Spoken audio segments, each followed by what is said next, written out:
தமிழ்நாடு பாரதிய போக்குவரத்து தொழிற்சங்க பேரவை மாநில மாநாடு சேலம் மரவநேரியில் உள்ள மாதவ மண்டபம் தேசிய சமாதி அரங்கில் நடைபெற்றது. இந்த மாநாட்டில் போக்குவரத்து தொழிலாளர்களை அரசு ஊழியர்கள் ஆக்க வேண்டும், போக்குவரத்து துறையை தனியார் மையமாக்கும் போக்கை கைவிட வேண்டும் என்பது உள்ளிட்ட 30 தீர்மானங்கள் நிறைவேற்றப்பட்டது.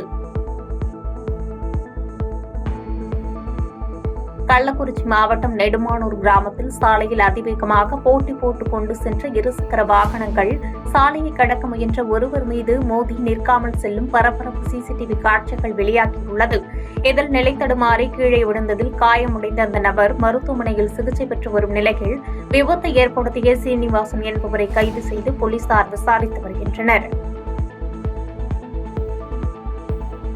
தமிழக முதலமைச்சரால் திறந்து வைக்கப்பட்டுள்ள சேலம் வெள்ளி கொலுசு உற்பத்தி மையத்தில் தொழில் செய்வதற்கான இடங்களை பிரித்து தங்களுக்கு விற்பனை செய்யுமாறு தொழிலாளர்கள் கோரிக்கை விடுத்துள்ளனர். இந்த மையத்தை சிட்கோ நிறுவனம் முறையாக பராமரித்தால் விளிம்பு நிலையில் உள்ள வெள்ளி தொழிலாளர்கள் தங்களது வாழ்வாதாரத்தை உயர்த்திக் கொள்ள வாய்ப்பாக அமையும் என்றும் தெரிவித்துள்ளனர். தேனி மாவட்டம் பெரியகுளம் அருகே சிறுமியை பாலியல் வன்புணர்வு செய்த இளைஞருக்கு 20 ஆண்டுகள் சிறை தண்டனை விதித்து தேனி போக்சோ சிறப்பு நீதிமன்றம் அதிரடி தீர்ப்பு வழங்கியுள்ளது. மேலும் 10,000 ரூபாய் அபராதமும், அபராத தொகையை கட்ட தவறினால் மேலும் 1 வருடம் மேய்க்காவல் சிறை தண்டனை அளிக்கப்படும் என்று எச்சரித்தனர்.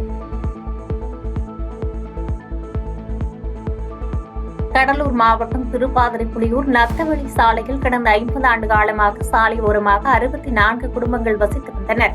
இந்நிலையில் சாலை விரிவாக்கப் பணிக்காக சாலை ஓரத்தில் இருந்தவர்களை மாவட்ட நிர்வாகம் சார்பில் மாற்று இடம் தருவதாக கூறி வீடுகளை அகற்றியுள்ளனர். இதனைத் தொடர்ந்து கடந்த 7 ஆண்டுகளாக வீட்டை இடித்து அகற்றியவர்களுக்கு இடம் வழங்காமல் இருந்து வந்ததால் இதனை கண்டித்து 64 குடும்பங்களைச் சேர்ந்தவர்கள் மார்க்சிஸ்ட் கட்சியின் தலைமையில் வருவாய் கோட்டாட்சியர் அலுவலகத்தில் குடியேறும் போராட்டத்தில் ஈடுபட்டது பரபரப்பை ஏற்படுத்தியது.